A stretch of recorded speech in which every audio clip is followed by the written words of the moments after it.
The candles were still lit when she said it, 9 small flames on a white cake in a kitchen full of people who had come to celebrate my daughter Ella turning 9. And Ella had her eyes closed the way children close their eyes for birthday wishes. With her whole face, with a seriousness that told you she was somewhere interior and genuine, constructing the wish with the care it deserved. And when she opened her eyes and leaned forward to blow, my mother-in-law Patricia sat across the table and said, in the conversational tone she used for everything, the same tone she used to discuss traffic and grocery prices and other matters of no consequence. She said, "You know, wishes don't actually come true, sweetheart. It's just a tradition." And then she smiled the smile of a woman who believes she is offering a child a useful piece of realism. And Ella blew out her candles and the room clapped, and I watched my daughter's face in the half-second after the clapping started. Watched it do the thing I had become expert at reading over 9 years of being her mother. The micro-adjustment, the small internal tucking away, the face arranging itself back into the correct expression for a birthday party, while something that had just been open quietly closed, and I thought, there it is. There is the thing I have been watching this woman do to my daughter for 4 years in small installments. And tonight she has done it in front of everyone on the one day of the year that belongs entirely to Ella, and I am done.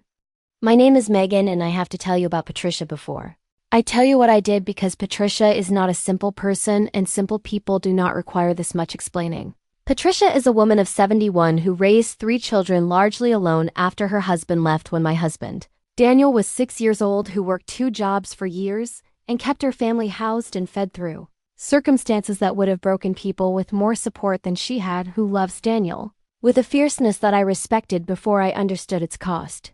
And who believes with the complete conviction of a person who has never been asked to examine it that difficulty builds character, that children who are protected from disappointment become adults who cannot manage it, that the kindest thing you can do for a young person is to prepare them early for the hardness of the world. And this belief is not malicious, it is the philosophy of a woman who survived by being hard and who cannot fully distinguish between the hardness that saved her and the hardness that was simply damage wearing a useful disguise.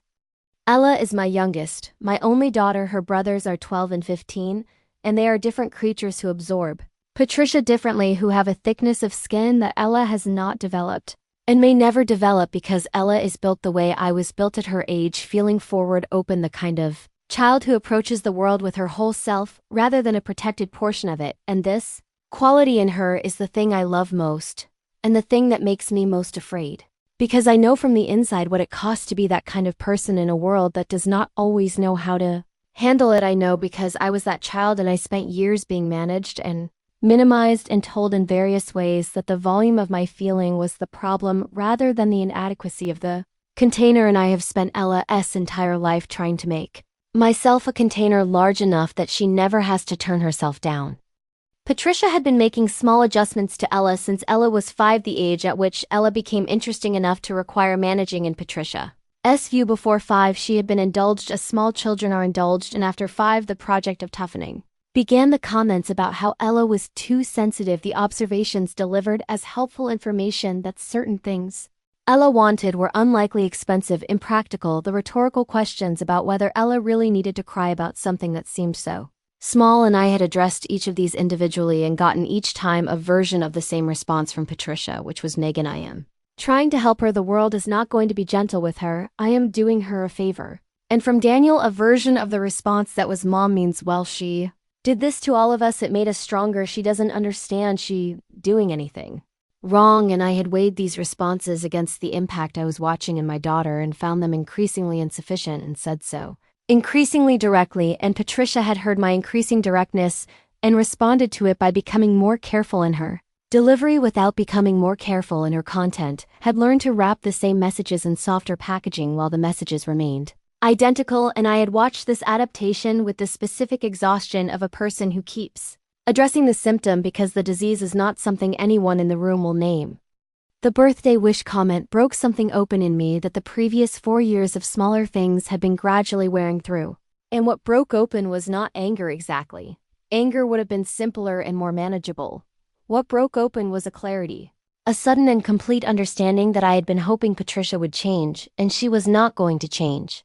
That Daniel was going to continue believing her good intentions canceled her impact, and he was not going to stop believing that.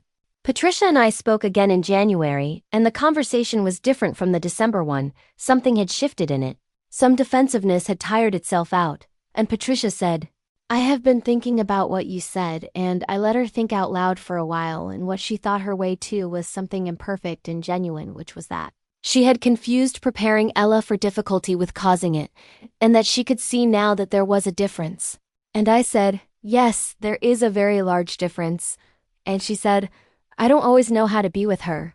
Ella is so," and she paused, looking for the word, and I waited, and she said, "She's so open, it makes me nervous. I don't know how to protect someone that open," and I said, "You don't protect her by closing her. You protect her by staying in the room with her while she's open." And Patricia was quiet for a moment, and then she said, "I'm not sure I know how to do that." And I said, "I know.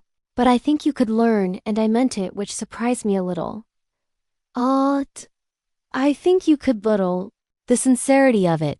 The genuine belief that Patricia at 71 could still learn something this specific and this difficult. And whether that belief is correct remains to be seen, but I'm choosing to hold it because the alternative is writing her off entirely, and I do not think that serves Ella either.